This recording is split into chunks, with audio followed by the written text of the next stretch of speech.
What up, everybody? It's your boy. I did the intro anyway. See, I'm so used to doing it. What's going on, GQ? I appreciate you for joining me. I know we chatted a little bit before we started the stream, but I don't know if you obviously don't know this, but when you originally first came on my stream, when I was doing this stuff in my basement, you told me a story about how you went through the JUCO process and you just kept like hustling, grinding, like till you made it to the league. And I just want to let you know, I'm now part of a network, with Chad Johnson and Woodward Sports, and that's like one of those stories, man, that kind of like just kept me going because the basis you told me you just kept your head down and working, and it all just kind of happened. I just want to say I appreciate you for one, the opportunity, and two, just sharing like that knowledge and wisdom because it's just true. No doubt, man. Congrats. That's big time, man. But that's really what it is, man. I mean, you got to start somewhere, and you just got to grind it out, man. You just gotta grind it out, and you learn so much on the process, on the journey that it just makes you better. Makes it helps you. It makes you appreciate things. It does so many different things, and so no doubt, man. No doubt. That's big time. Yeah, it was dope. It's like because at that point I was doing that stuff in quarantine, and yeah, I was interviewing like a lot of people, but I don't know, for some reason that was just one of the stories that like resonated with me because like obviously I was a fan of the Lions, and I watched you here as a Lion, and I knew you a little bit as a Texan, but you made the Pro Bowl here as a Lion, and I knew all that stuff about you, but I didn't know, I guess, like the humble beginnings part of it, and that was just where I was at that in that point in that journey, and I know your story is just one of those ones, man. Again appreciate you, and I guess to anybody listening too, I just you keep your head down, do the work because anything can really happen, man. Oh yeah. That's how it go, man.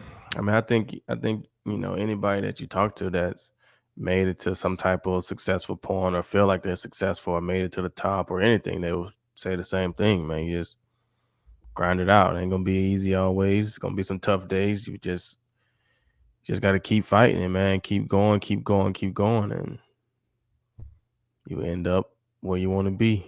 Hopefully. Yeah. How are the boys? I know when we were talking then too, they're venturing into their baseball journeys. I see you posting you're killing it with the photography, by the way, man. I'm convinced that you're one of those people that's gonna kill everything you do. Maybe that's why you made it so far in the league. But how are they enjoying their baseball journey? Is that the new favorite sport? Oh man, they kind of like it all, man. They play football, they in basketball right now and starting baseball. So they're my oldest, they just won a championship in seventh grade district basketball. They just won that. And my middle one, my 11-year-old, he's playing in basketball league right now. They starting baseball right now. So it's busy over here when it comes to sports and baseball and all that stuff. They kind of play it all, man. And I think they're kind of like I was when I was a little kid. I kind of went in and out with the seasons, when it was like right Yeah, now it's basketball season and baseball. They haven't picked up a football. They don't, you know what I'm saying? But yeah, during football season, they wasn't thinking about picking up a basketball or a baseball. So it's kind of like whatever's in season, what they're doing, that's kind of what they want to be doing at the moment. So right now it's ending basketball, starting baseball. So it's kind of slowly, leaving basketball, ramping up more stuff in baseball. So, but but yeah, man, I love doing all the art stuff, man. I mean, it's so cool to me to take pictures, and now I'll be doing custom framing and jerseys, and oh, like it's for real? just yeah, yeah, man. It just be dope, man. I be doing all types of stuff. I know, man. I'm telling you, because you started the DB room from it. That was killing it. You ventured off the photography. The framing stuff is new to me. I guess I shouldn't be wasting time with these questions, but I guess this is reminiscent of that time when we had that first conversation. I appreciate you again for joining me. Oh yeah, man, that's cool. I mean, that's what this stuff I like to talk about, man. Is I was talking to my sister yesterday, and I just was like, the thing about me is, you know, I think, I just kind of let the energy lead me, man, and just stay true to it. Yes. And whatever my heart is missing, like I found a need. There's something that I'm searching for and I can't find it. or whatever, then I feel like there's a need. And, when I think about a lot of stuff, it's like, a lot of people try to find something so different or do something so big, and it really don't take all that. There's a lot of people in this world. There's a lot of people Yeah. that do podcasts, right? Yeah. So you don't have to recreate the podcast. You just got to find what's missing. And Hmm. I always just say, okay, what am I looking for that's taking me a long time to find? I mean, that's how the whole DB room came about. I was just like, I was doing a lot of the photography stuff, and I've been self-taught with all that stuff, far as just like looking at videos, taking like little online classes, trying to figure stuff out, practicing. And I kind of found myself, I'm like, you know what, man? I always go to YouTube to learn how to do stuff. I'm like, when I Oh. buy a product now, I don't even read the manual. I just go to YouTube and look Yep. at a video of how to put it together or how to fix it or when something's wrong. So I'm like, if I go to YouTube to figure out how to do stuff, I'm sure a lot of other people go to YouTube to see how to do stuff. Yeah. What if I teach people how to play football or at least understand football? Right? Like Yeah. Tony Romo calls a game and he talks all these route concepts and coverages, and anybody really, they're just talking. If you don't have any idea what that stuff mean, it sounds like but you don't know what they're talking about. Yeah. So I was like, what if I just kind of taught the general public football? Like, who teaches the general public football? If you didn't play football, like, who teaches you what cover one is and what cover two is and what a post route is? And you know what I'm saying? Yeah. You don't know that stuff. You like football, but you don't really understand what you're watching. You're just waiting for the excitement of it. Yeah. So then I was like, you know what? I'll just start doing that. I just start, teaching people football.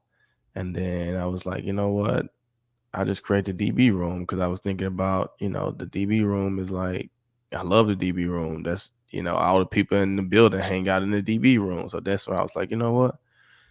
If I create it like that, then I can have like guests and stuff come in, because this was during COVID, right? I can have like guests because Yeah. in the DB room, we always hang out. We have guests, people come talk and tell, you know what I'm saying? So that Yeah. was the whole concept behind that. And it kind of took off. And I was telling my sisters yesterday, I was like, it took off so fast that I wasn't even expecting that. Like I was just doing something, you know what I'm saying? And I didn't have the infrastructure in place to do that. I was a one-man band. So when it came to the shows, I was It's a lot. I was recording, editing, writing, Promoting. instant so promoting, like I was doing everything, so. And I was trying to do a different live. If you remember, I was doing a different live show every week. So Yeah. every With Monday guests night I too. was doing a live show with a different guest. So that means I'm recording on Monday. So that Monday night I got to try to go through and edit stuff and get this stuff, get snippets ready for social media to try to drive people to the YouTube channel, like doing all that stuff. In the meantime, I got to try to get the next guest booked while I'm doing that, and I figure out who the next guest gonna be. Now I gotta research to get content material to talk about on the show while I'm still trying to get people to look at last show, trying to promote the new show. So now I gotta go on Photoshop. And like I was doing a lot Yeah. and I wasn't getting paid for it. I know you gotta build it to, Hmm. get to a point. But I was just like, I'm working too hard. It's taking too much of my time. So I finished up what I was doing with it that at that point, and I was like, all right, I need a break. I got to figure something out. And then just in that time, I started doing something different. And so that's just kind of how stuff happens for me. If it's like, I'm doing it. And if I do something, I'm going to do it right. It's one thing Yeah. about me. If I do it, I'm going to do it right. It's just sometimes it becomes to a point to where, is it worth my time? Do I enjoy doing it? Or am I Yeah. just doing it because that's what you know what I'm saying? Like, yeah, I started doing it, but then I realized, so and that's why this year with the podcast, I did it, but I was only just really a talking head. I didn't write any other shows. I didn't have to do any other editing, social media. I just really had to talk. They asked me questions. I just answered the question. So I was like, all right, I'll do that because I knew what what it all entails, to have your podcast. I need a whole team. Yeah. Like you said too, like you gotta go where your energy is. And if like you said, if you're not loving it the way you're retired, bro. You could just you should be just, you know what I'm saying, doing what you're doing now. Like going with the flow, going with the energy, Yeah, and find stuff that you love, man. Yeah. Like I It'll always be drive you. telling It'll people, keep you driven. yeah, I always tell people, man, invest in your hobbies because when you really think about it, we all play professional sports, right? Well, a lot of the Well, professional not me. sports. Well, I'm just saying, like the people Yeah, that yeah, yeah. play. But if you look at it in its totality, I would say that you could say that it's a hobby, right? Hobbies are things that you do that you're passionate about, right? And you would do it for free, Yeah. right? So for a long part of your life, you played a sport, a football or basketball. You played for free just because you love to do it. Yeah. And then you got to a point where you were good enough that somebody was willing to pay you to do it, right? Yeah.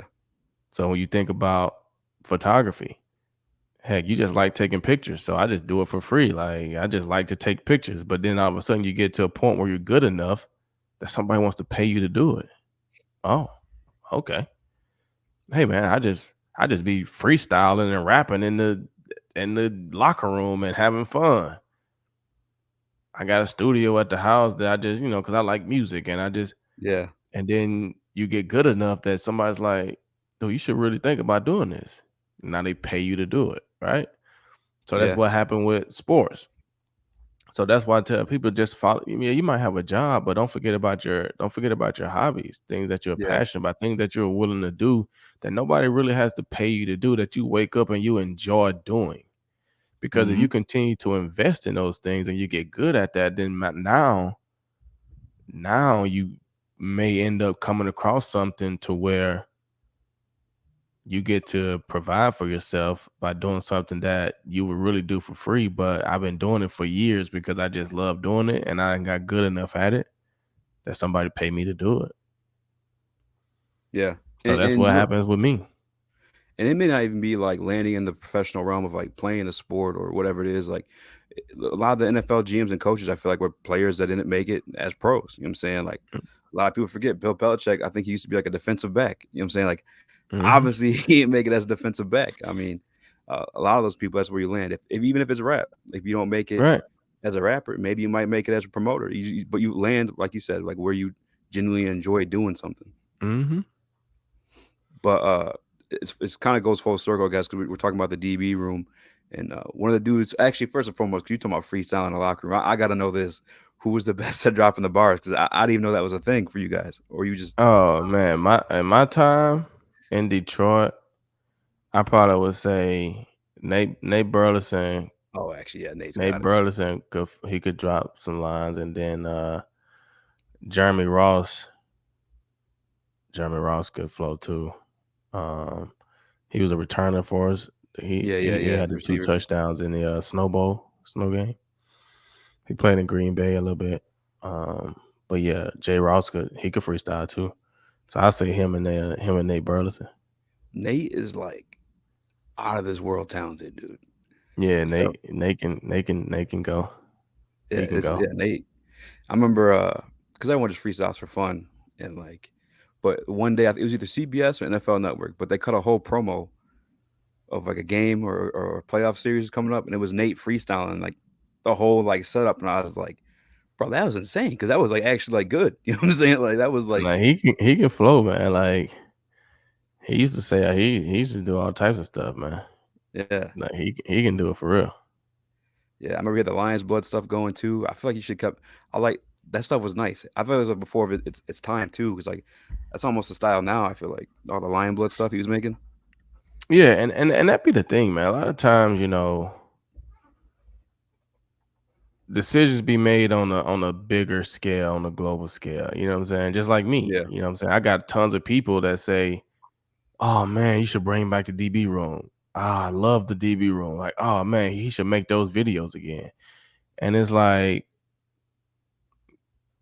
first of all, the time that it takes to make all those videos and do that stuff is could be a lot, right? yeah, So on a smaller scale, yeah, the people love it, but on a larger scale, how long am I willing to just do it until, like I say, somebody pays you to do it? Because at the yeah, end of the day, I already know how to play football. I'm taking my time to try to teach you how to play football, or at least how to understand football. So yeah. that's like a job. You know what I'm saying? It's like a job. That's not something that I feel like, okay, I really just want to wake up and make sure America knows how to, you know what I'm saying? Like, no, Yeah. that's like a job. Like And then you got promoted to make sure people are watching it, so you're not wasting your time just doing it, you know? right. You're just doing stuff hoping that, something Yeah. comes. And I get it. Sometimes you do that, but at the end of the day, I'm like, I go do something else with my time, man. I figure something. Hey, you're And killing it, man. so Everything you've been deciding to do.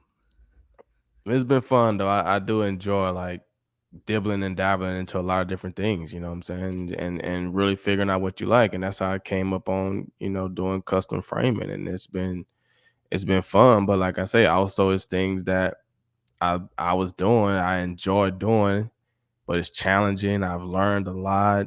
You get to do some cool stuff, man.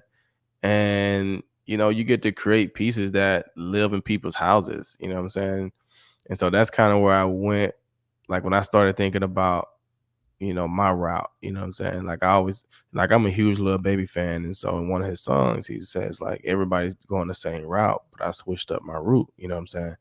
And so a lot of people say route and some people say route, you know what I'm saying? Mhm. Route 66. Some people say route 66, you know what I'm saying? Yeah. So his wordplay is like I'm using the same words. I'm just doing it a little different, right? Everybody taking the same route. So I switched up my route.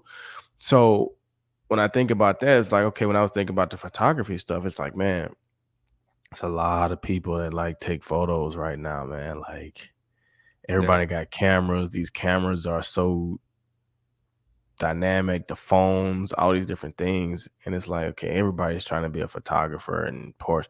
Like, I don't want to do that. I want to create art. I want to, I don't want to take a photo for social media. I feel like you look at a lot of the young photographers nowadays and they take pictures for social media. Mhm. I want to take pictures for art. I want that picture that you hang, like that picture that's hanging, that's behind me right now. Like Mhm. those are like I want to create something that you purchase Admire. and you put it in your house and it's there for 60 years, Mhm. like a piece.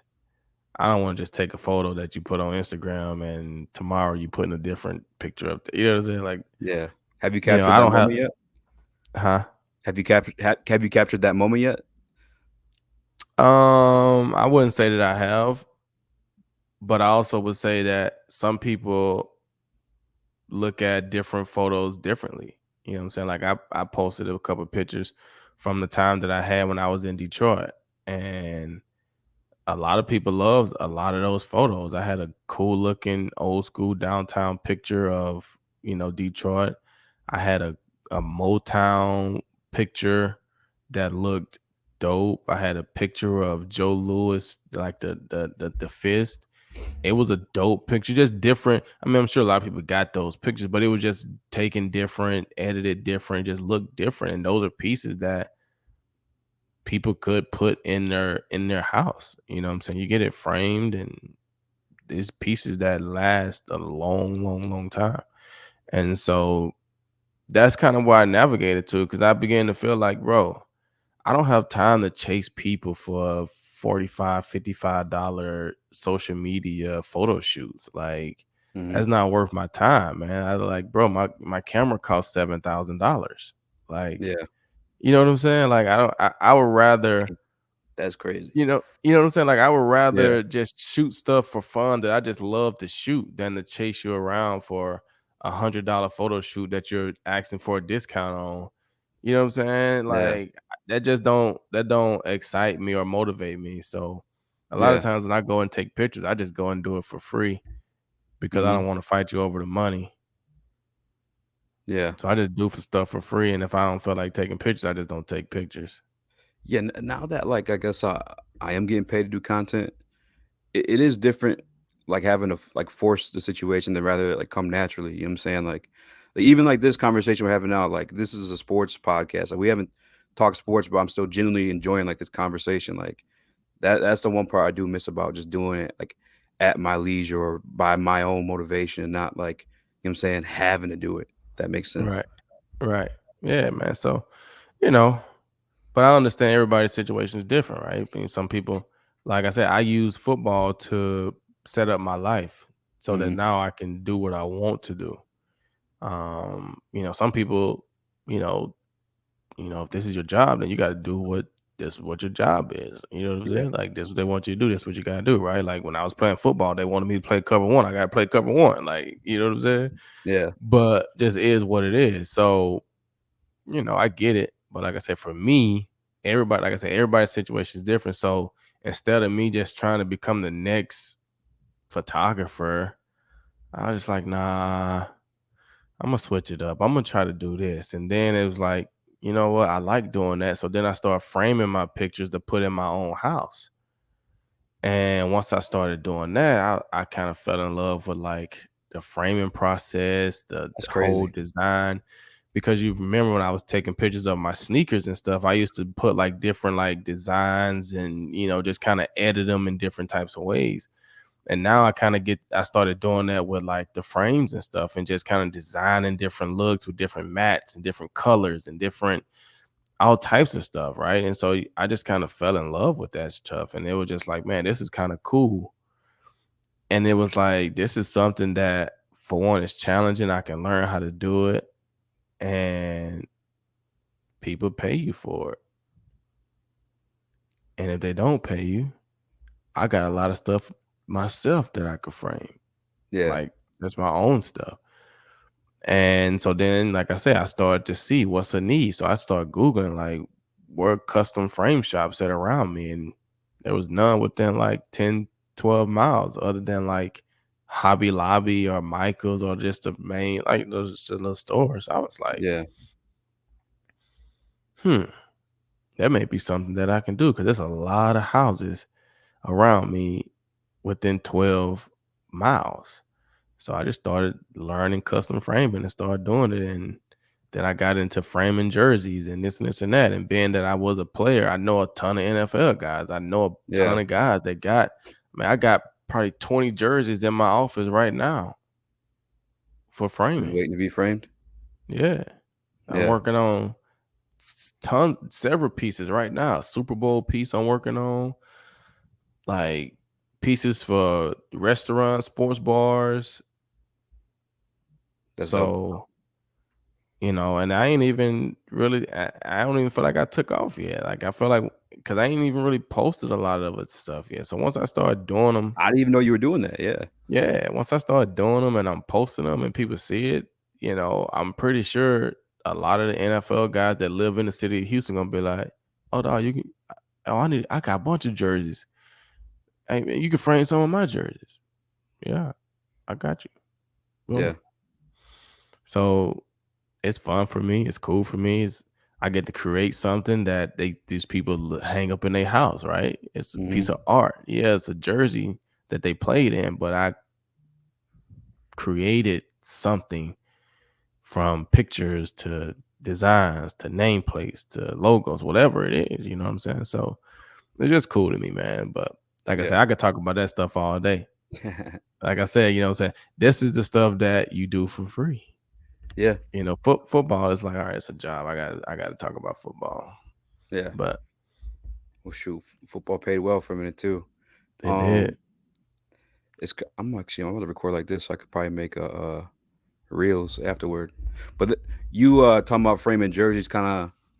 I guess I could tie that into a former teammate of yours. One of the reasons he left Detroit was, a little jersey swap situation that carried on to more. Darius Slay, big play Slay. He's playing his first Super Bowl this Sunday, man. I guess if I get maybe your expectations for the game and prediction, and I guess how far or how proud you see to him in his journey now. Man, I'm so happy for Slay, man. Like this is incredible for to see where he came, where he started from, and to now be playing on the biggest stage. You know what I'm saying, and to be a leader in that secondary.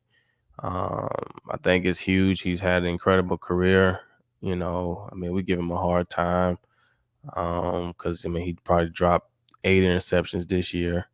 You know what I'm saying? So yeah, I'm gonna give him a hard time. I know you're in the Super Bowl, but I'm gonna give Yeah, you a hard time. You had 3 picks on the season. You should have had 12. hey, he shut And down if you Justin if Jefferson you though. could, That game was all out right. cold. So, but I'm super excited for him, man. And I think I think they'll win the Super Bowl. Um, they just got a good team. They got a good team, and I think health wise, I think they're healthy. Yeah, The quarterback is healthy. They got runners. They got their line. They got wide receivers. They got D line. They got got everything, man. yeah. They're healthy. I don't know if the Chiefs how healthy the Chiefs are. Miko Hardeman just went down on IR. They just reactivated Claude. It was hilarious. So that means he hasn't been playing. He's just coming back. So I don't think Mahomes' ankle would be that much of an issue. 3 weeks on a high ankle, he should be fine as a quarterback. Um, so I think the Eagles are healthier, but I also think the Eagles just have a better team. I Yeah, think as far as the team go, I think they are better. I think when you look at the Chiefs, I think when you think of the Chiefs offensively, I think you think Patrick Mahomes and Travis Kelce. yeah. Like their receivers, I don't think either one of them put fear in your heart. Juju Smith-Schuster and Mhm. Valdez Scantling and Valdez Scantling, it's a mental thing, right? And I know everybody gets better and grows up, but like Slay probably remember Valdez Scantling when he was in Green Bay and he was a little rookie getting bullied. You know what I'm saying? Yeah, So now when you playing against him in the Super Bowl, you still like, bro, we used to bully this guy. Like he ain't all that. You know what I'm saying? Like, yeah, so but Mahomes is a monster, you know what I'm saying? Mahomes is a monster, and you gotta give him credit. Like, he can keep his team in a game and control a game by how good he is. So, I think it'll be a good game, but I think the Eagles win.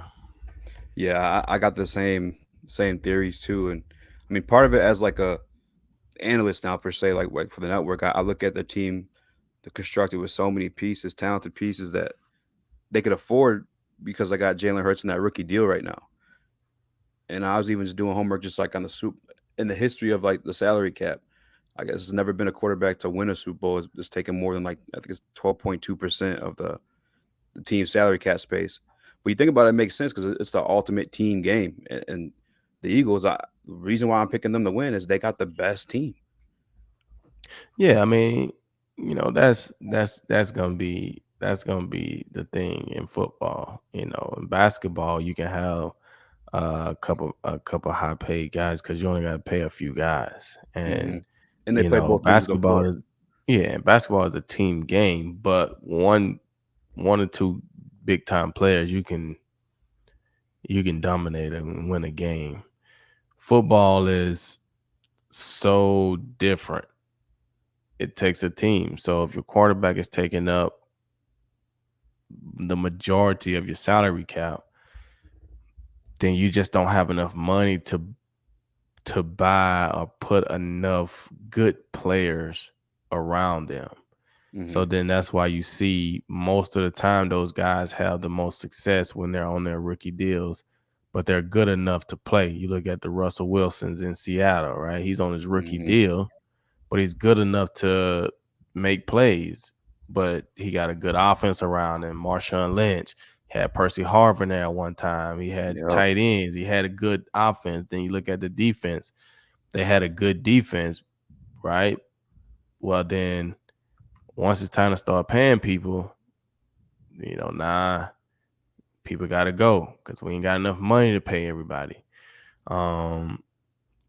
So that happens a lot for the most part. It's hard to find somebody, like you say, that has a max deal or a super high deal as a quarterback and they go and win a Super Bowl. Patrick Mahomes would be probably the first and probably one of the top guys because he does have a huge contract, and I don't know how it's all worked up, far as what he's getting paid or salary wise or salary cap wise at this point, because he did a 10-year deal, so they move money around so many types of ways to where Patrick Mahomes may be literally counting $16 million against the cap, but it may be making $45 million in the first couple of years of that deal. But then on the back end, once he gets, out of the bonus money, now he's going to be counting $70 million against the cap, and then you're going to see a restructure if they feel, you know what I'm saying? They figure out how to do all that trash. But yeah, Jalen Hurts is in that situation where he's on a rookie deal, but he's good enough to lead a team.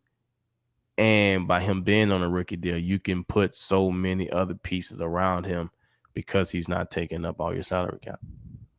Yes, it's one of the things I catch flack for here.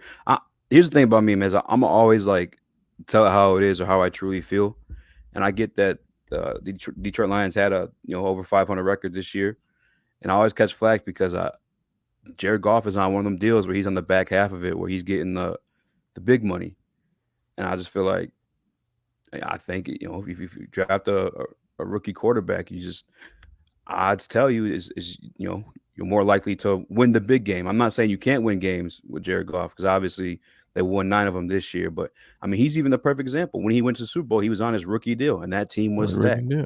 It had Sue, Donald. They traded for Rams. You know what I'm saying? Like the thing was popping, and I just catch a lot of flack for that. So I guess I want to get your opinion on it because it does kind of stem off the Jalen Hurts being there, and like you said though, even if Patrick Mahomes does it this year, okay, he's one of the best to do it.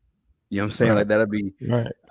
out of the 12% rule. He's like 1 out of 28 at that point, and like right. Jared Goff ain't that. All due respect, but yeah. Yeah, man. I mean, that's how it is, man. It's tough. It really is. So it takes a lot of good people around you, a lot of good players to win a Super Bowl.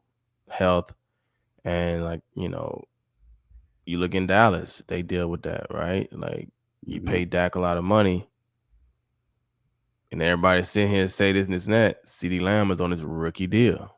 What happens? What happens when they got to drop CeeDee Lamb $20 million a year, and you dropping Dak $40 million a year? You got $60 million a year in 2 players. Yeah.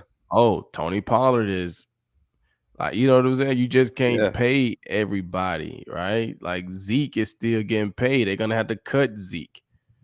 You know what I'm saying? Yeah. There's things that's gonna have to happen. But there's 3 players. You need somebody to protect them. You need some O linemen. You need guys. But you spending so much money on 2 or 3 players. Yeah, it's like I mean, no, it's and you can perform well, like you said, like we see Goff there, but at the end of the day, the teams are actually like getting the chips. That that they got the full teams because they're on deals like that.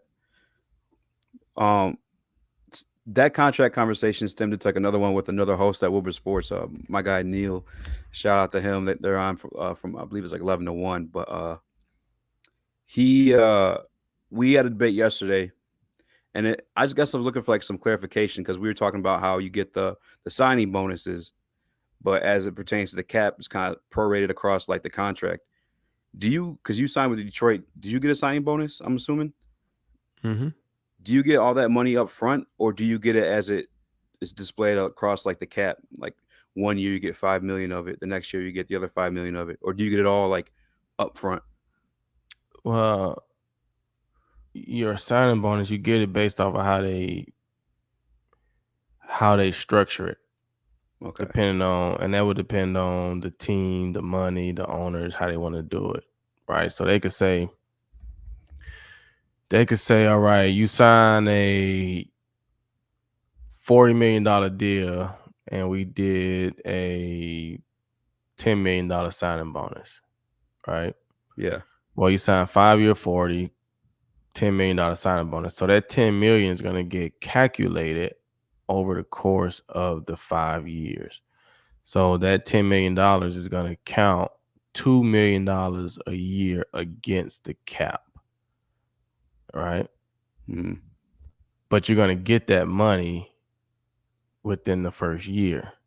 That's why at the beginning of a deal, these guys only count $3 or $4 million against the cap, because the bonus money that they're making this year is say they sign $10 million signing bonus, right? Well, I can make your salary $400,000, and this year you will make $7.4 million, Mm-hmm. because I'm gonna give you $7 million in, well, you make $10.4 million, right? So you Yeah. say you got a $10 million signing bonus, but you got $18 million guaranteed, right?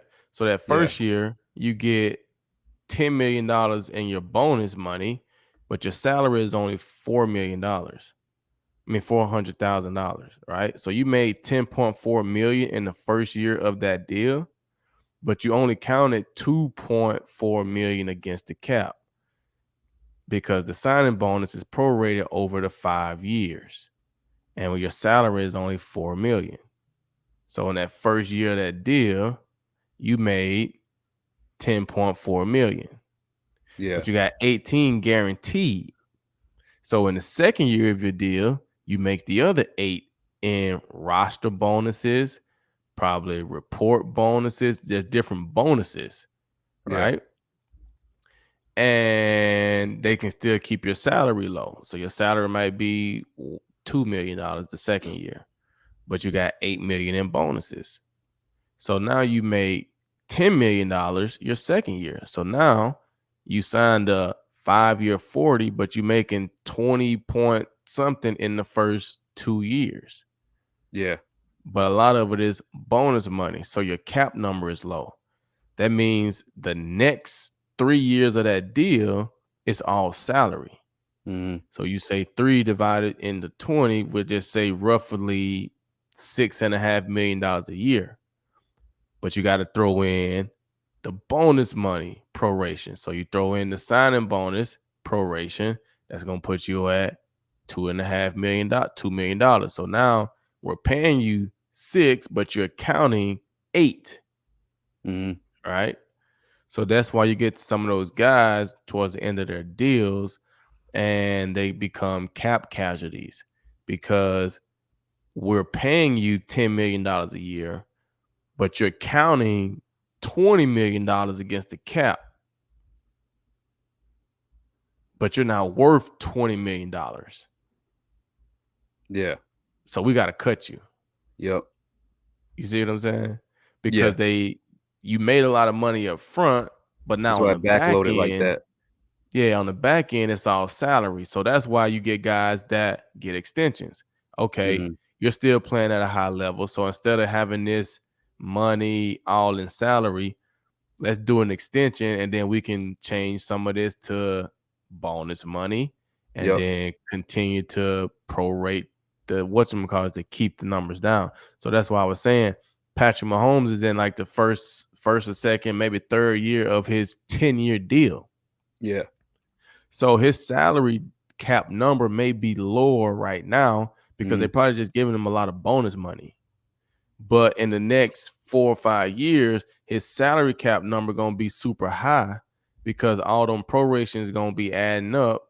Plus, his salary is gonna be higher. Yep. So then they're gonna have to either extend him or, whatever, because that's just Yeah. kind of how it works. So, but they can structure your bonus however they want to do it, right? Like for mine, it was I signed, I think 3 weeks later, I got like the first installment of my bonus. And then like October the 1st, I think I got another installment of my bonus. And then like March the 1st or something, I got another, you know what I'm saying? They can kind of do it, I guess, how they want to do it. And I guess depending on the cash of the owners and the you know what I'm saying? They may can say, all right, we'll give you all of Yeah. it up front. Or they might say, hey, we'll give you half right now, and then November the 1st, we'll give you another half. I mean, you get the other half. All right. So if you got a $10 million bonus, you take 5 right now, and then come November the 1st, you get the other 5. So that's kind of how that worked. Yeah. Yeah, it's like Josh Allen, for instance. I know he signed his deal a couple years ago, but this year he was actually only $16 million towards the cap, and they brought in Von Miller. That's when you go all in. That's when teams go all in. When you got those those few, Yeah. a couple years was just cheaper. Then after that, that's when you start seeing dudes get cut or traded. Yeah. And if Josh just signed his deal, right? Yeah, I think Josh. It was either last year or 2 years Or the year ago. before. I think it's Yeah. last So year. them first 2 years of his deal, they still haven't met a low number. Mm-hmm. And they were Once you slick with get it for the too, third, huh? because they were slick with it too, because they pocketed his fifth-year option in there too. You know what I'm saying at that. Yeah. This is Yeah. his first-round rookie. Yeah. See, that's they do all that stuff because that's how they can, like I say, they can give you a lot of money, but you Mm-hmm. don't count that much against the cap. Yeah. And for a player, they don't care about the cap; they want the money. Yeah. Right? I don't care that I count 20 million against the cap. You're only paying me 10. Yeah. But I don't care that I count 2 against the cap. You're paying me 20. Yeah. You know what I'm saying? You paying me $15 million, but I only count 3 against the cap. Perfect. Yeah. Who cares? You I'm ain't getting tripping. 15. I mean, But that's one of the reasons Tom got so many rings. Is he always renegotiated, yeah. kicked the can down the road, took less money because he knew it's a team game. Man, Mm-hmm. you look at the guy with the most rings. That's how he played it. He wasn't stupid. I mean, he's still great, Yeah. but he wasn't stupid. Yeah. Yeah. I mean, that's how you gotta be, in my Um, opinion.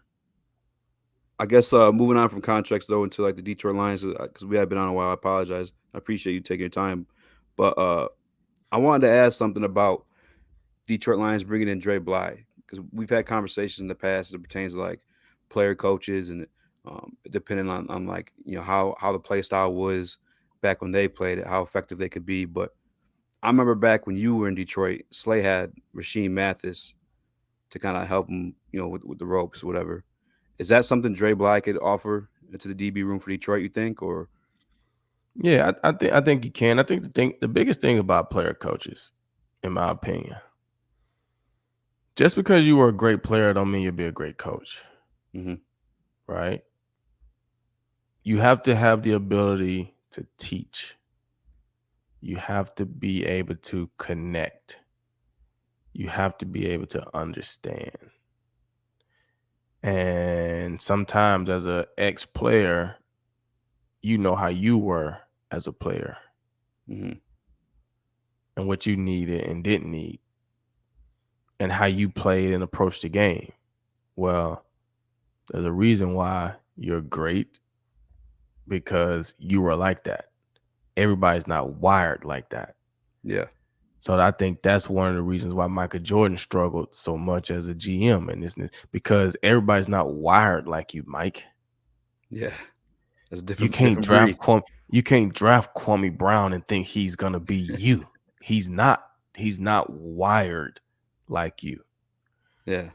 And so you got to have an ability to teach people, see people for who they are, what they are as a player, and figure out ways to help them be better and not compare them to you Yeah.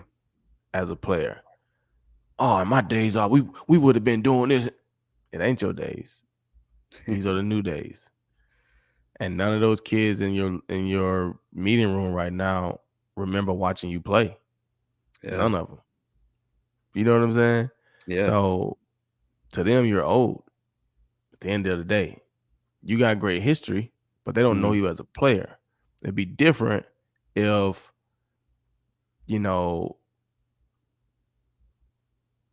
I don't know, Jalen Ramsey, retired and became a DB coach, right now, right?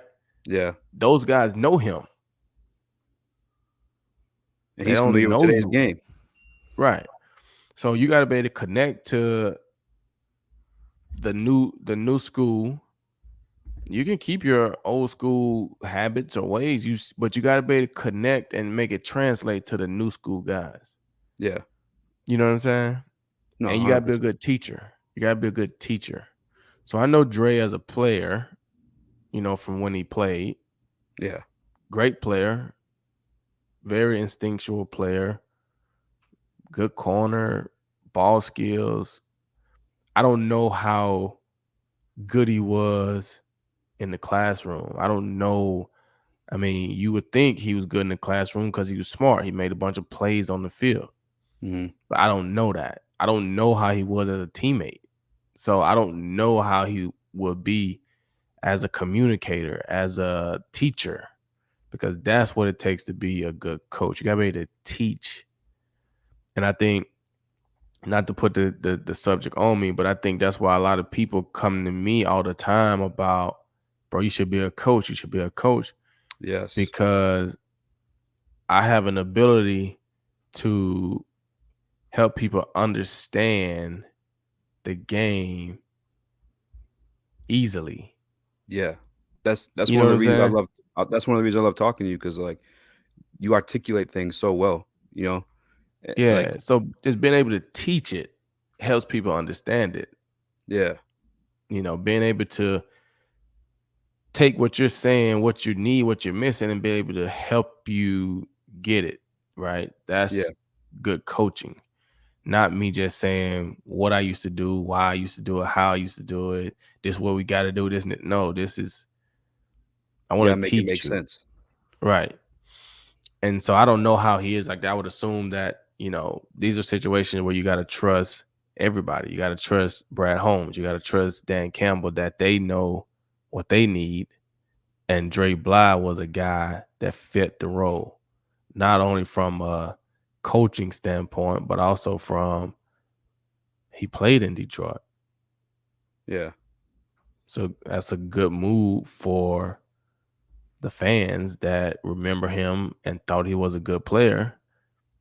Man, we got our coach. We got Dre Block. Like maybe our defensive backs will start catching interceptions. Maybe he can teach them something, right? mm, So we'll see. But happy for Dre, and glad he's back in Detroit. And I'm sure he'll be super excited for his NFL coaching gig. I think he was coaching in college, if I'm Carolina, not North Carolina, I mistaken. think Yeah, I beforehand. think he was in college. So getting to come back to the league and as a coach and do it in Detroit, I'm sure he's excited. So I wish him well. Man, it's a bunch of trades going on right now. My phone's popping off. NBA trade deadline. Heck yeah. John Sadiq Wall. Sadiq just got traded. Yep, Sadiq just got traded to the Warriors. What do you think of Mhm. that KD trade? Man. He's got to stay healthy. Yeah, man, they gotta stay healthy. Man, I don't know how they're gonna play defense, but at the end of the day, KD's gonna bring some offensive firepower. But it's just one of those things, man. Like, and you can't, you can't.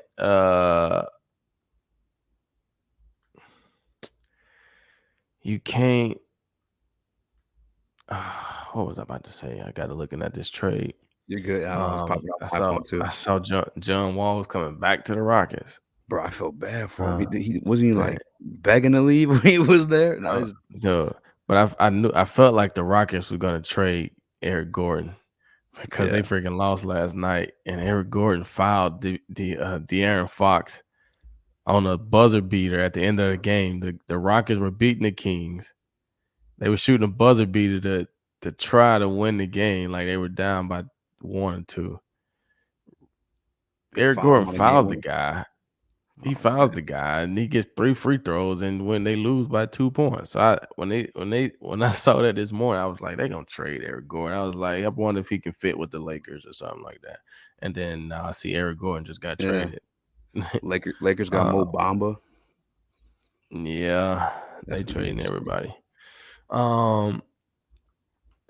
But with KD, you know, just one of those things, man. Like, do you care or do you not care? You know, you've won titles, but you won them in Golden State. You went and tried to do something in Brooklyn and it failed miserably. Yeah, it was bad. So now you go and join the Phoenix Suns that they were in the finals last year, wasn't it? 2 Yeah, they years went ago. to the final 2 years ago. Yeah, because Warriors What? won Yeah, last year, and yeah, before the it was Warriors them won. versus the Bucks. Yeah, Yeah, like so I it's think they might be like straight though. I think they'll be straight, but I'm just saying from a personal standpoint and legacy and all this stuff, I don't think KD will ever get the respect that like a LeBron or somebody like that can get. Yeah, Because every time you look at him as a winner, you're gonna say that he's always teamed up with like he went to the Warriors, they were already a good team. He went to Phoenix, they were already a good team. The one time that he had to try to build a team around him, they sucked. yeah. So is KD a good leader? He must not be a good leader. He must not be a teammate that they want to play with because it seems like everybody want to play with Bron. Nobody wants to play with, you know what I'm saying? Yeah. And so I don't know. I feel bad too because I feel like he was the one doing that team that like did it and kind of like took it serious. Where like I'm not saying like Harden and Irving didn't want to win, but they a little bit more stubborn maybe. Maybe they're just used to being the guys and they wouldn't what I'm saying, let KD be what KD is. Right. Or I don't Yeah. even know. We'll see when he's on the Suns. I think defensively though, because they still got it's crazy actually. They kept Aiton and Paul and they kept everybody and doing that. But shoot, they got Aiton on defense and KD when he was playing for rings in Golden State, he was swatting everything. It was as a whole different monster when he was in Yeah. Golden State. He was I scary. mean, they if they could play together, that makes them better because Chris Paul is going to get the ball to where it needs to be, and then have him, Yeah, Booker on one side, KD on the other side, the 8 and down low. Like I mean, they got a 5. I know that was only and they 4, got but TJ Warren out of that thing too. That's yeah, insane. they could be all right. The West revamped. Oh yeah, They got stacked. yeah. I think They the got Suns stay stacked. healthy. I think that's where it's going. Because Yeah. I'm pictures Chris Paul send a pick and roll with Aiton, and like you said, he could either shoot at Devin, or he could shoot at the KD, or him and Aiton can keep running pick and roll. It's gonna be nasty. Yeah. Are you a Pistons fan, or are you more just like a general fan? General. I haven't. Yeah, I mean, I liked the Pistons back in 2004 when they would balling yeah. and Ben Wallace and all those guys, but I mean, I can't say that I'm a huge Pistons fan, but They're you tough to know, watch right now. Anyway, I don't blame you. and I mean, I don't watch the Rockets either, Yeah, and I live here. I mean, I'm a LeBron fan, so yeah. I watch the Lakers, check out LeBron, and whoever's on TV. Dang, Lakers just traded. Oh, they traded Pat Bev for Mo Bamba. All right, cool. I'm glad because I saw they got rid of Thomas Bryant earlier, and I was like, that didn't really make sense to me. I felt like he was doing well for him. The Lakers traded Thomas Bryant? Yeah, for Oh a bunch no. of second round picks. I know. That's I'm hoping Mo fills that role. He can stretch the floor a little bit, I guess. I'm a LeBron fan too, just because like I didn't get to see Jordan. It's like this is like my like era's greatness. You know what I'm saying? Right. And I tell everybody that. I tell people this is funny. Cause I be like, bro, anybody younger than me don't know Jordan. I'm Yep. just being honest with you. And I'm Yeah. 37. Like I was young and I was a huge basketball fan, but I was young, right? I mean, I was in 98 when he won his last title, right? Yeah. I was 12. So that means 96, 97, 98, I was 10, 11, and 12, right? Yeah. And you barely remember those years. And 91, 92, 93, like I was 5, 6, and 7. You know what I'm saying? Yeah. So I remember Jordan. I remember the commercials and what I'm saying, I want to be like my Yeah. I remember watching him play, But I tell people all the time, like, I didn't understand how good he was until I got older and I understood stats and then triple doubles. And like, I look at some of the stuff now and be like, dang, Jordan did that. Oh, dang, he did that too. Oh, dang. But for LeBron's 1 year older than me. Right.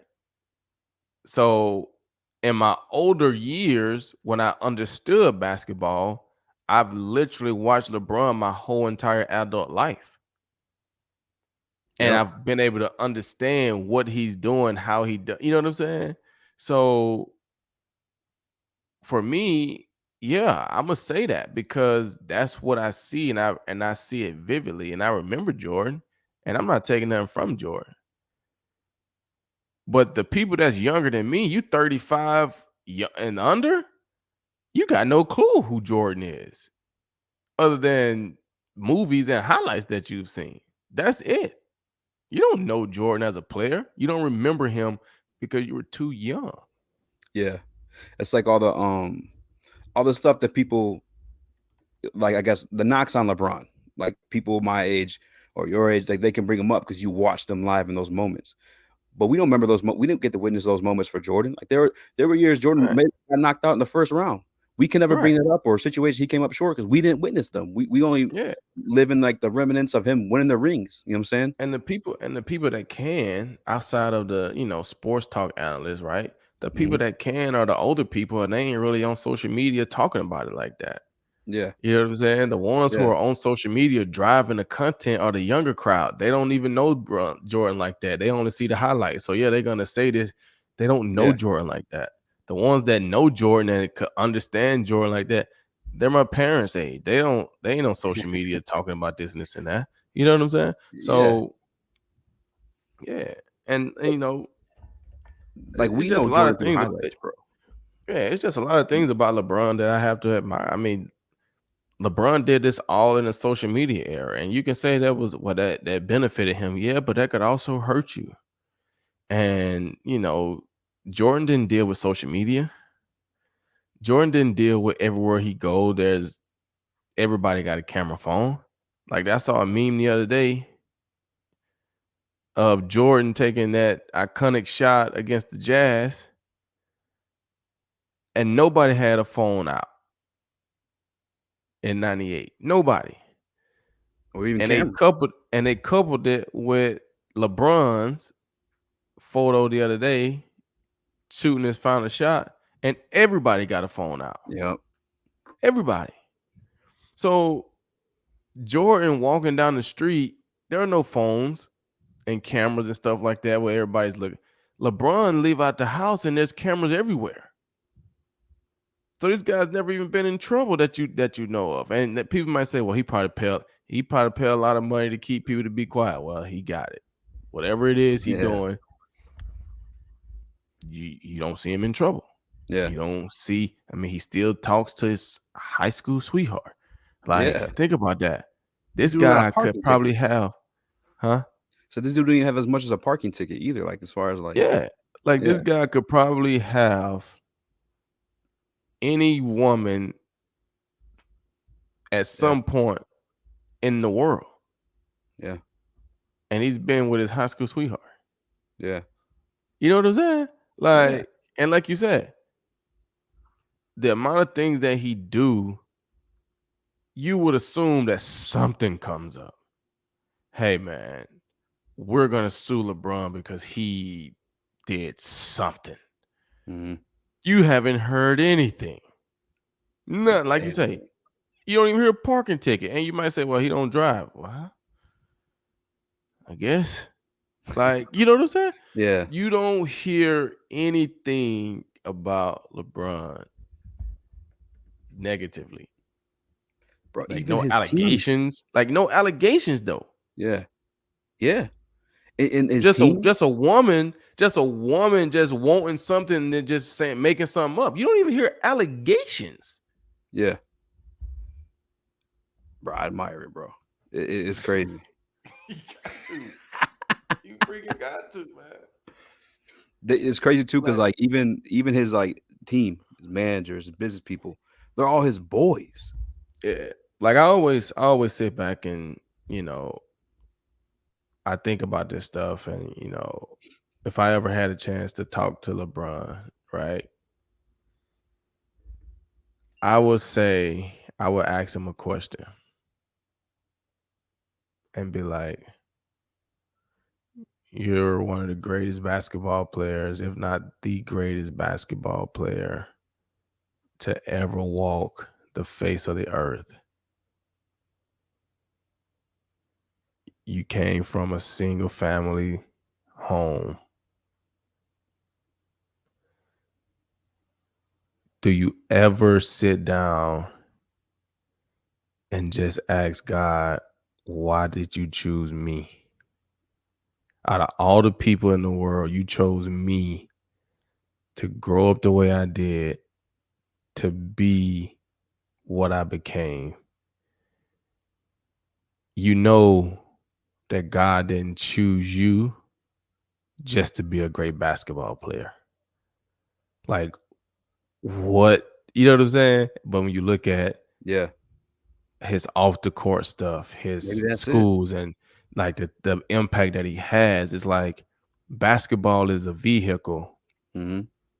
but you're here for something way Bigger. bigger than basketball. Yeah, You know what I'm saying? So it, like, do you ever just ask God, like why me? Like, why did you yeah, choose me?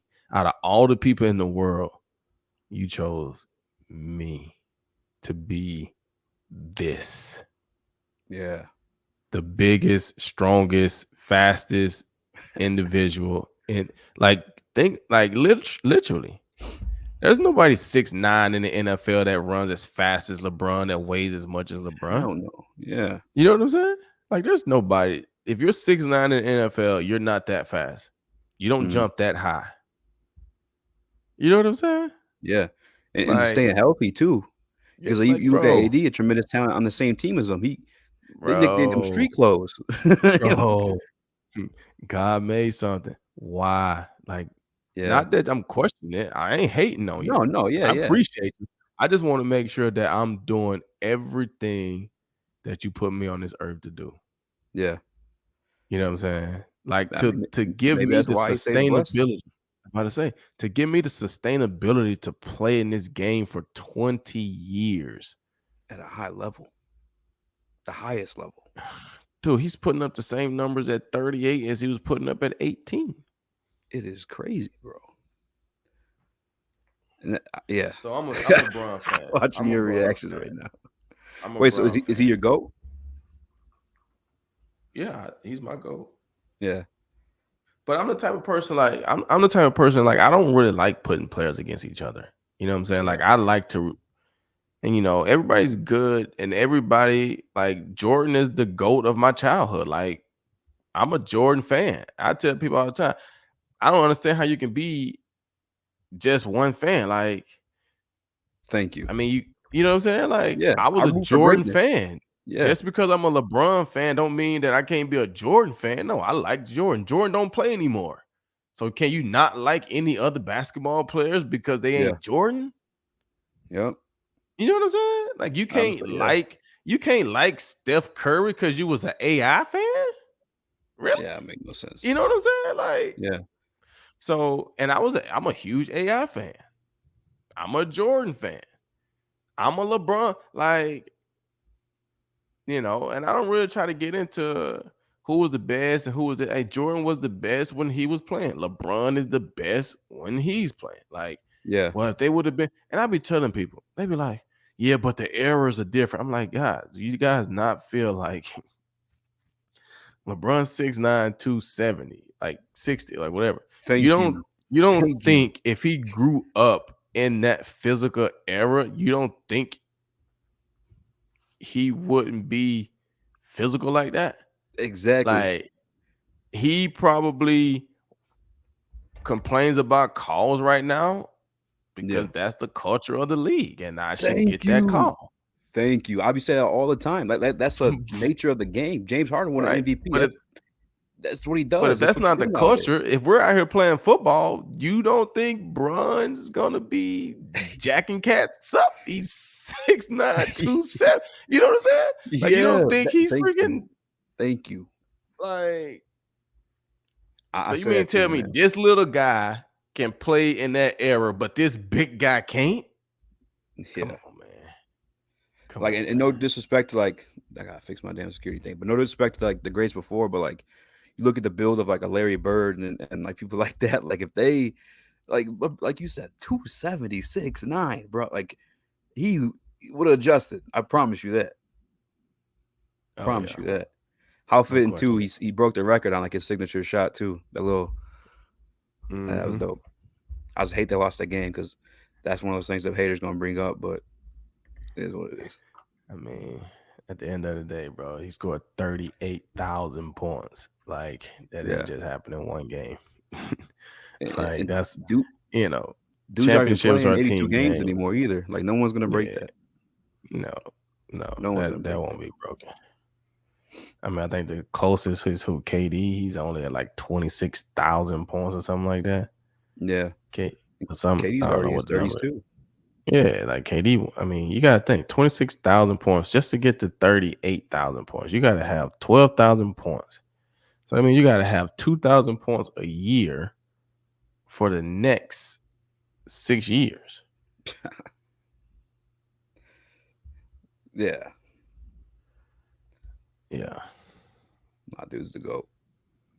Um, I gotta ask this question just because so many former Lions players are returned to the coaching staff, and we do have a young safety. I was extremely impressed with at times last year in Kirby Joseph. Like, is there you ever think about it? You know, you're coaching and hanging out in Detroit at least during training camp and stuff like that. You know, I mean, I wouldn't mind. I mean, if I had to get involved, but I don't want to be a full-time coach like that. It just takes too much time, and I, Yeah, that's not what I want to do. I wouldn't mind. I mean, if I had to, I wouldn't have a problem with doing like some type of training camp role. But being I mean, it's hard to say being a consultant or mentor type guy because the best ones are built on relationships. You know what I'm yeah, saying? yeah. Like That's true. you tell those Rasheed guys in and the Slay is room, a perfect example. yeah, like you tell those guys in the room that don't know me like that, hey, this guy right here, he's on our staff. I know he's not around the building, but this is his phone number. You call him anytime you want or questions. Like they're not gonna call me. Yeah, They're not gonna call me, right? And yeah, then they say, hey, call them. Yeah, they ain't gonna talk. When do you call them? On the off day? They don't want to talk. yeah. You know what I'm saying? So, but Plus, it's though, awkward even doing that too without the yeah, introduction. yeah. So those like mentorship and those that like those are relationships, right? Hmm. Like me and Slay can look at me as his mentor because when he was young, we were in the fire together. We're going through the same stuff, and I'm just trying to help him.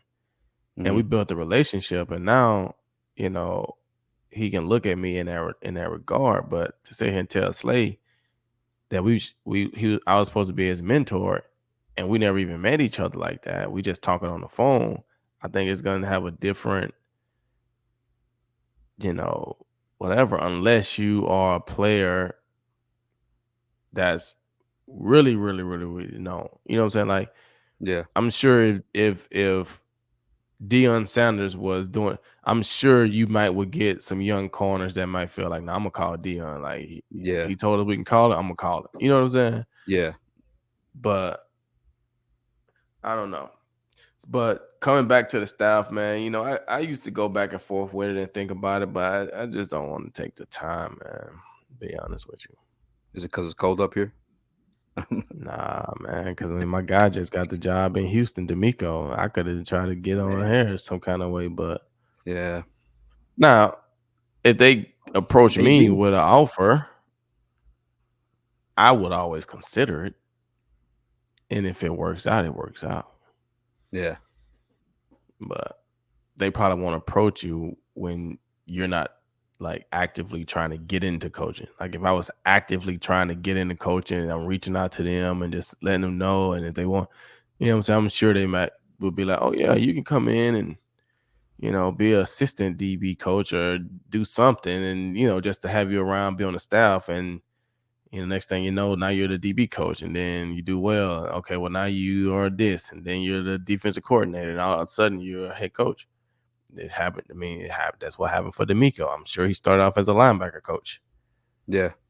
Robert I'm Saleh pretty took the sure he did. job. Yeah. Yeah, Robert Saleh takes the job with the Jets. Defensive coordinator job opened up. Boom. All right, D'Amico, we're going to promote you to D coordinator. Yeah.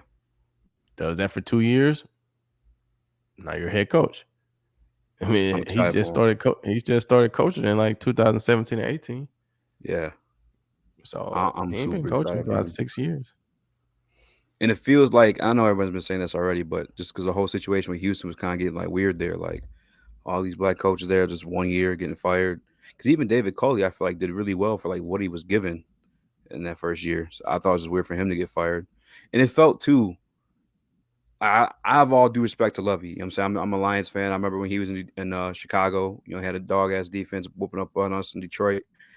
But he had just been out of like the circles for so many. It was weird that he was the hire, He Right. felt placeholder until they got the guy. But Yeah, that's how both of them felt to me.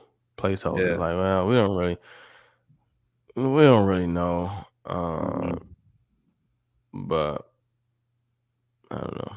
Yeah. It's almost like too. I don't even mean to bring it like this way, but like it almost felt like they chose a black dude just to appease the league and all because all the stuff was going on with Flores and stuff like that. It was like I don't know. You don't gotta talk about it, but I feel like there's sometimes some weird backdoor deals like that because only 1 year, bro. You gave these no one the situation they're walking into. Like that's kind of like, come on. Well, I think it's more than just that, though. I think it's the culture of the front office. Those guys weren't connected to the city. Those guys weren't connected to the organization. That's fair. So it's different. You know what I'm saying? When you bring in an outsider, like you look at Jim Caldwell, he was connected to the city. Yeah. You know what I'm saying? Like he grew up, I think, in some parts of Michigan or close by Michigan, or his parents worked in like Michigan. It's like he had a connection to the city of Detroit. Right? Yeah. Patricia Dan didn't Campbell have that connection. Dan Campbell got a bigger connection. I think he played for Detroit a little bit, right? Yeah. Matt Patricia didn't have that connection. So when he come in, everything is off of here. Yeah. He don't have that you know what I'm saying? So he came in making excuses like off rip. And I was like, bro, that's crazy, bro. You walked into a playoff team. Yeah. You were So given you a look playoff at roster. David Culley, Lovie Smith, they don't have a connection here. They didn't grow up here. They didn't play here. What's their connection here? Gary Kubiak, who they had before them, he grew up here. They got a connection to the city. He know how the city operates. He grew up here. Yeah. D'Amico, he played here. He got connection. Yeah. It's different.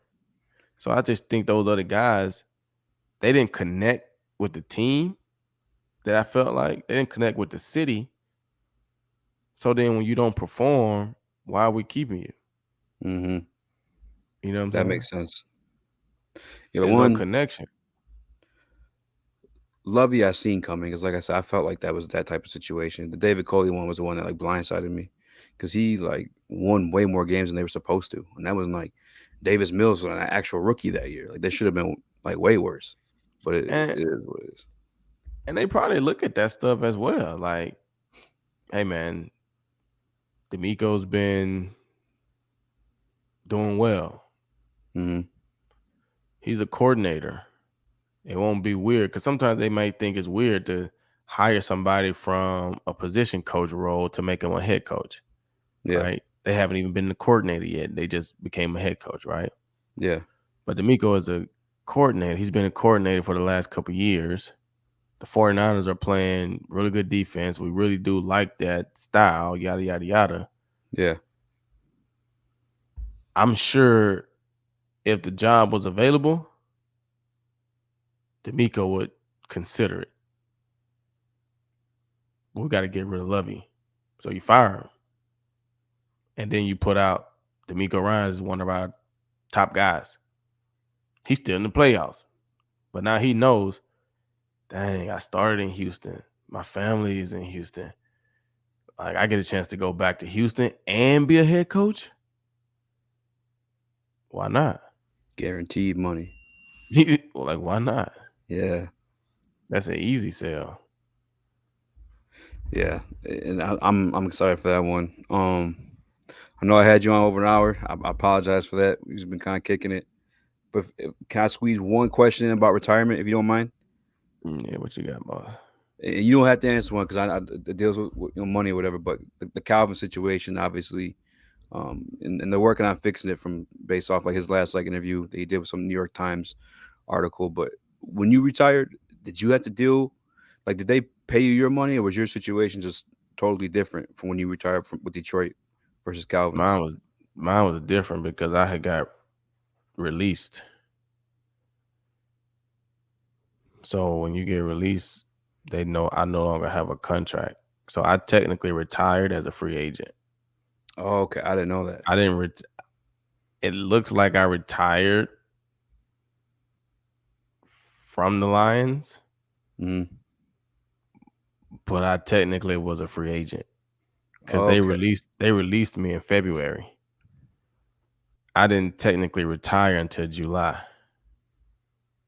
Okay, that makes way more sense. I don't know why I Calvin, thought it was differently. I think you Calvin. did a couple interviews talking about it. Maybe Well, it's no, time I around or mean, something. Calvin's still under contract. So, I mean, because like what we talked about with the bonus money, right? Mm-hmm. So you give a guy a big deal, you got a 6-year deal. We done paid you $95 million of this deal. Now you're on the back end of it, but you don't want to play anymore. Right? Yeah. So then you retire, but you still got money left on this deal. And we got to pay the proration for the signing bonus money that we done gave you. And we gave you this money because we had a deal that you would play for 6 years and we would give you this much money. You only played 4 and you want to stop. We need some of our money back. That's what Calvin's situation was. Yeah. Yeah. And Calvin, just me understanding it from what I do, was pissed off. I'm Calvin Johnson. The amount of money that I've brought to this organization, you're literally gonna have me pay back $3 million?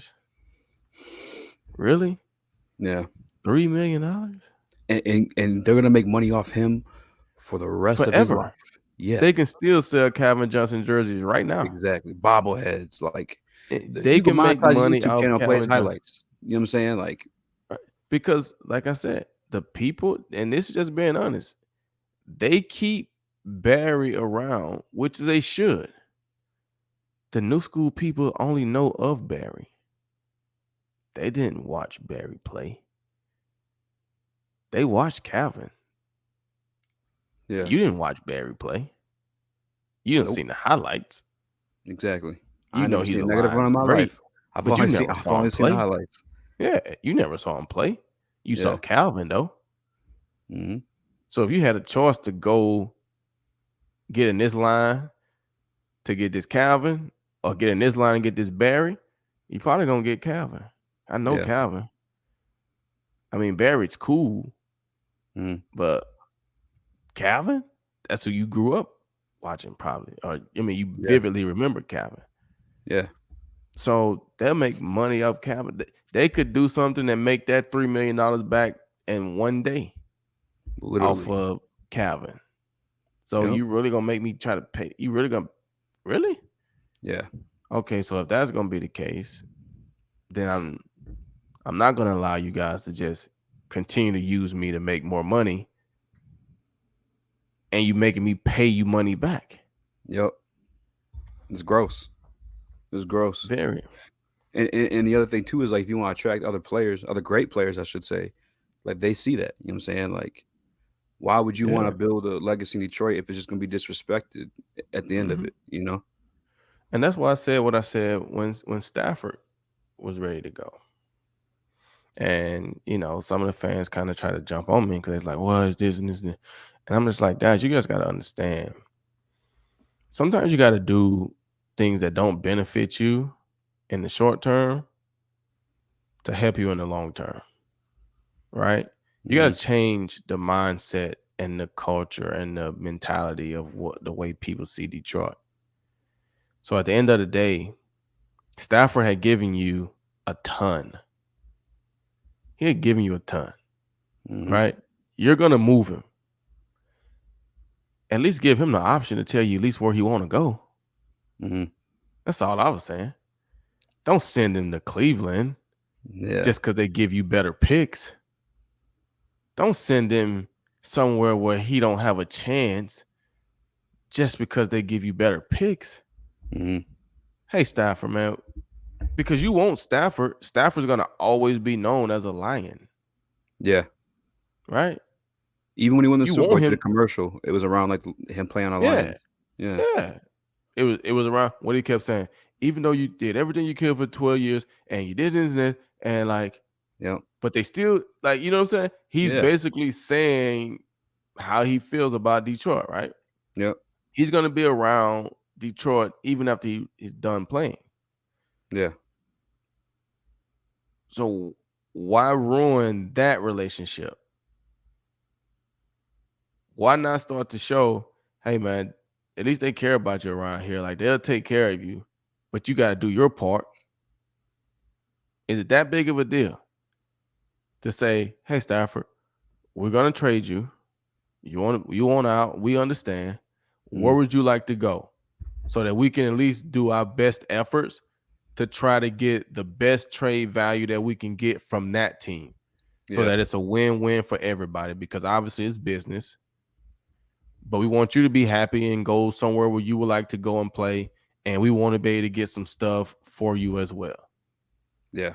So Stafford probably would say, okay, I want to go to either this team or this team. Okay, cool. Well, we're going to contact those teams and see what would they be willing to give up to get you, and if it's a trade that we can make.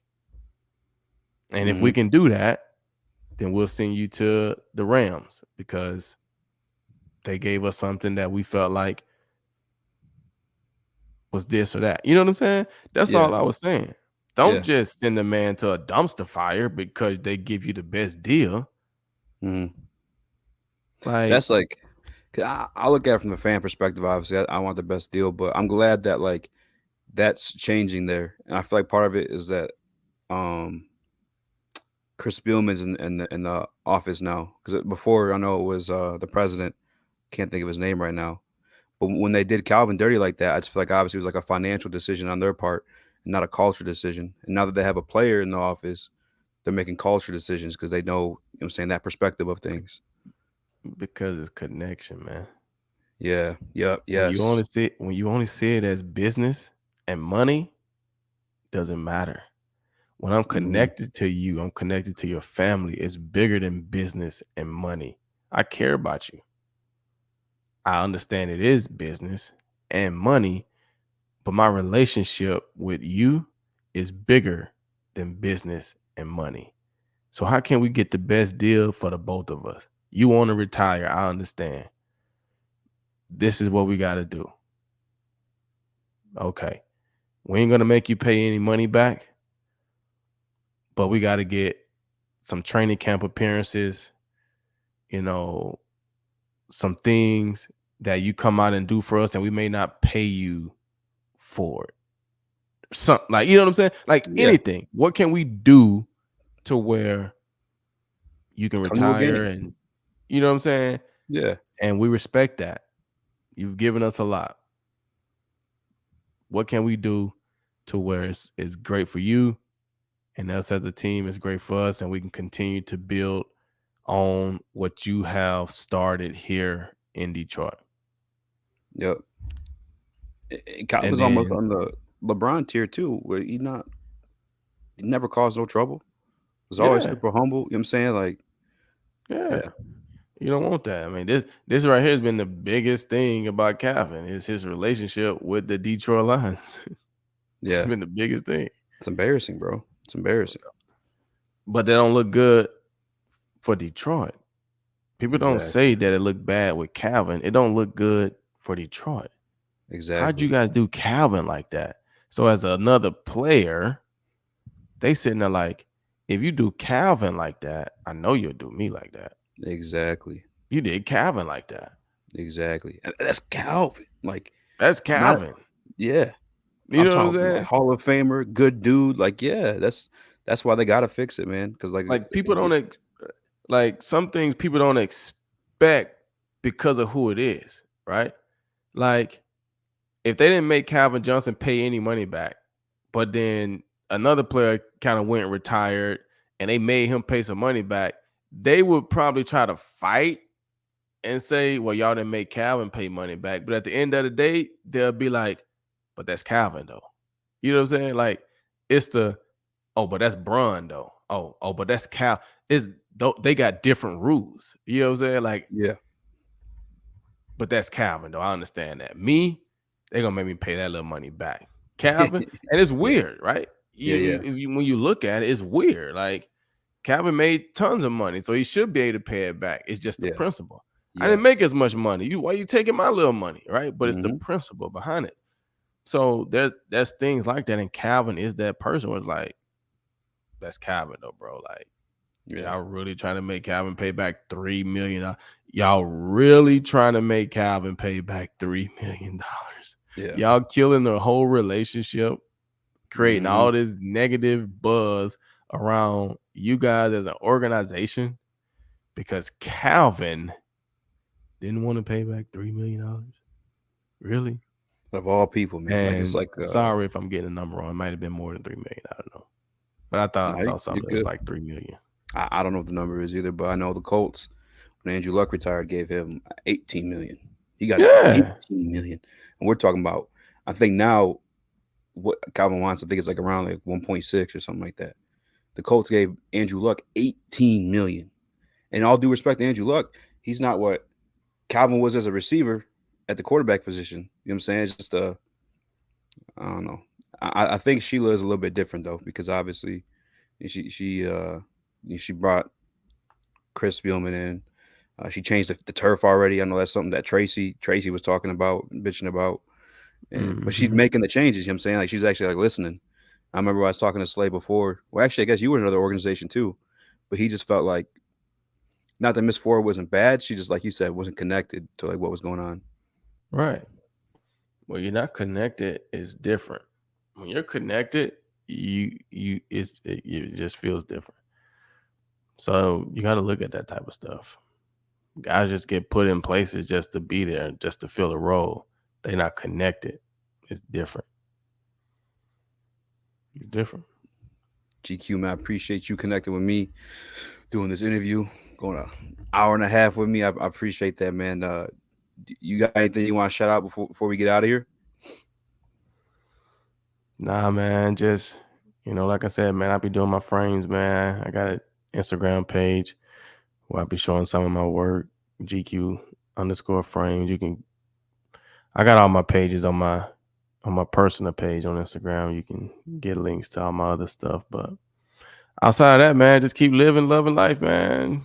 Watch the Super Bowl. That's about it. Go Eagles. I'm rooting for the Eagles. This one, they got Sue. Sue's my all-time favorite player. Him and Sherman. In terms of just picking like players I just enjoyed. Sherman was just wild because he was just talk the talk and walk the walk. So Right. I had to respect that. And then Sue, Mm-hmm. I'm a big light skinned fella, so I just naturally root for the big light skinned fellas. Got to. Yes, sir. Well, appreciate you again, Respect. man. I'm in this recording.